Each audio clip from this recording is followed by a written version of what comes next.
संविधान ने हर एक देशवासी को ये अधिकार दिया कि वो सरकार बना भी सकता है और सरकार बदल भी सकता है। ये जोत जो हर हिंदुस्तानी के दिल में जलती है, उसने हर हिंदुस्तानी को ये विश्वास दिया कि देश की संपत्ति में, देश की दौलत में, संसाधनों में उसका भी हिस्सा है, कि उसे एक सुरक्षित भविष्य की उम्मीद का अधिकार है, कि देश बनाने में भी उसकी भागीदारी है। उम्मीद और आशा की ये जोत मैंने देश के कोने कोने में खुद देखी है। उन्नाव में मैं एक रेप पीड़िता के घर गई, उसे जलाकर मार डाला था। वो शायद 20-21 साल की होगी। हम सबके बच्चे हैं। हम सोच सकते हैं कि अगर हमारी बेटी के साथ बार बार बलात्कार हुआ और फिर जब वो अपनी लड़ाई लड़ने के लिए गई तो उसको जलाकर मार डाला गया होता तो हम पर क्या बीतती। मैं उस बच्ची के पिता से मिली। उसके खेत जलाए गए थे, उसके भाइयों को पीटा गया था, उसके पिता को बाहर से, घर के बाहर घसीट कर मारा गया था। उस पिता ने मुझे बताया कि बेटी, मुझे न्याय चाहिए। मेरी बेटी अपने एफआईआर को दर्ज करने के लिए जब ज़िले में गई तो उसको मना किया गया। अगले ज़िले में जाना पड़ा उसे। वो रोज़ सुबह 6 बजे उठकर तैयार होकर अकेली अपने मुकदमे को लड़ने के लिए अगले ज़िले में ट्रेन से जाती थी। उसके पिता ने मुझे कहा कि मैंने उससे कहा, बेटी अकेले मत जाओ, छोड़ दो ये लड़ाई। लेकिन उसकी बेटी ने उसको जवाब दिया कि नहीं पिताजी, मैं अकेली जाऊंगी, मैं लड़ूंगी, ये मेरी लड़ाई है, मैं इसको लड़ूंगी। ये लड़ने की क्षमता, ये हिम्मत उस लड़की को और करोड़ों भारत की नारियों को हमारे संविधान ने दी। आगरा में मैं अरुण वाल्मीकि के घर गई। अरुण वाल्मीकि पुलिस स्टेशन में काम करता था, सफाई का काम करता था। आप सोच सकते हैं हमारी तरह उसका भी परिवार था। नई नई शादी हुई थी, 2-3 महीनों का बच्चा था। पुलिस स्टेशन में चोरी हो गई। चोरी का इल्ज़ाम उस पर लगाया गया। उसके पूरे परिवार को उठाकर पुलिस स्टेशन में ले गए। आप हंस रहे हैं, लेकिन ये गंभीर बात है। गंभीर बात। शर्म करो, शर्म। अरुण वाल्मीकि को पीट पीट के मार डाला, उसकी बीवी को पीटा, उसके पिता के नाखून निकाले, उसके पूरे परिवार को पीटा गया। जब मैं उस जवान महिला से मिलने गई जो अभी अभी विधवा हुई थी, तो उसने मुझे कहा कि दीदी, हमें सिर्फ एक चीज़ चाहिए, हमें न्याय चाहिए और हम इस न्याय के लिए लड़ते रहेंगे, चाहे कुछ भी हो जाए। ये हिम्मत उस महिला को हमारे संविधान ने दी।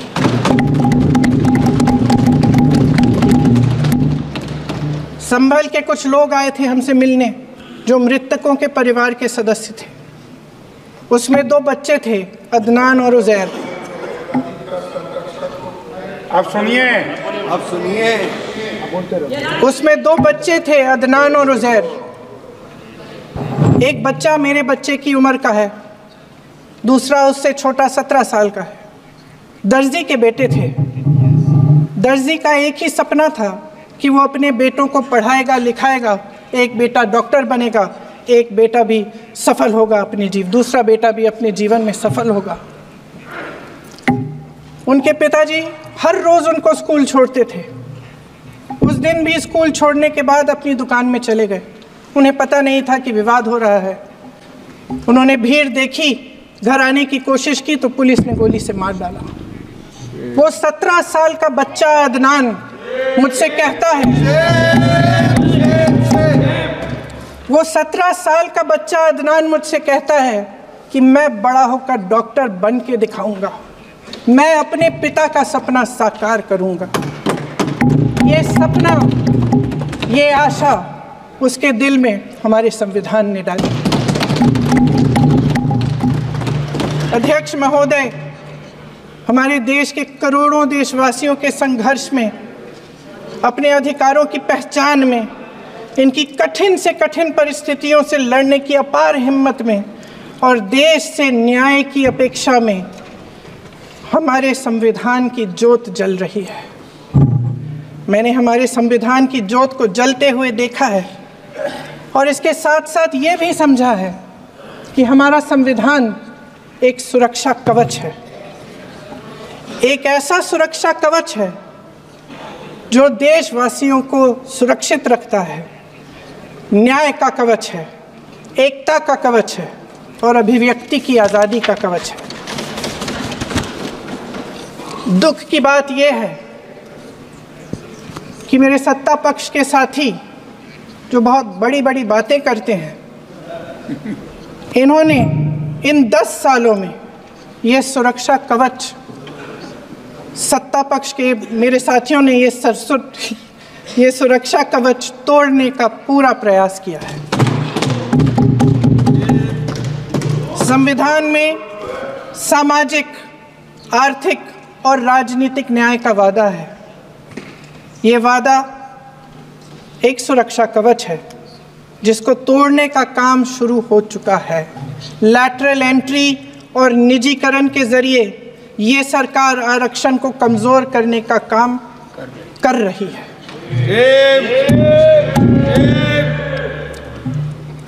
हम सब के लिए और सभी देशवासियों के लिए, इतना ही नहीं, विश्व के लोकतंत्र प्रेमी नागरिकों के लिए भी हमारे लिए ये बहुत ही गौरव का पल है। बड़े गर्व के साथ लोकतंत्र के उत्सव को मनाने का ये अवसर है।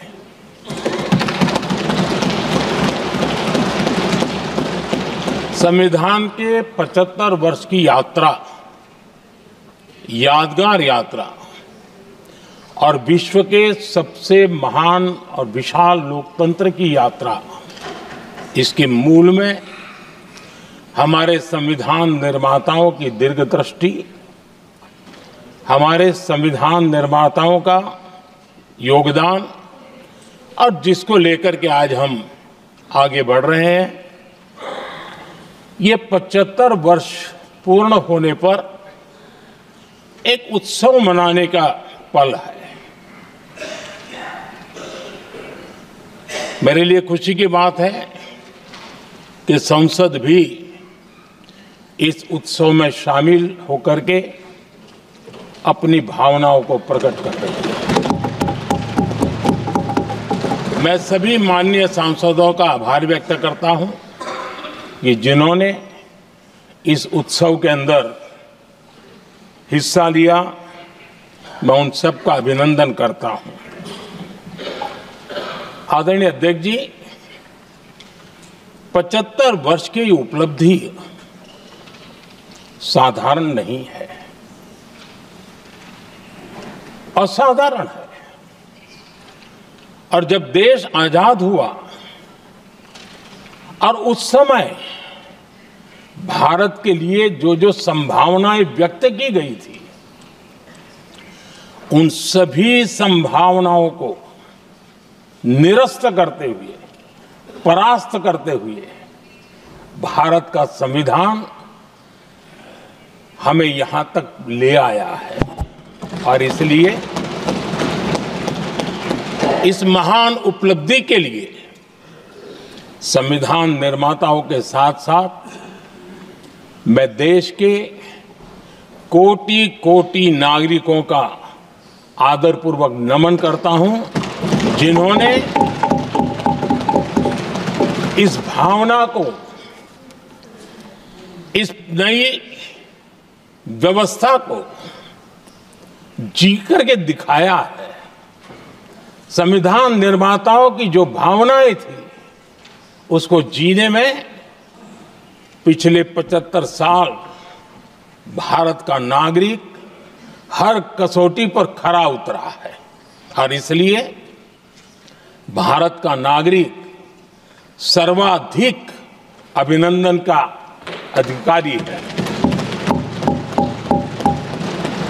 आदरणीय सभापति जी, संविधान निर्माता इस बात में बहुत सजग थे। वो ये नहीं मानते थे कि भारत का जन्म 1947 में हुआ है।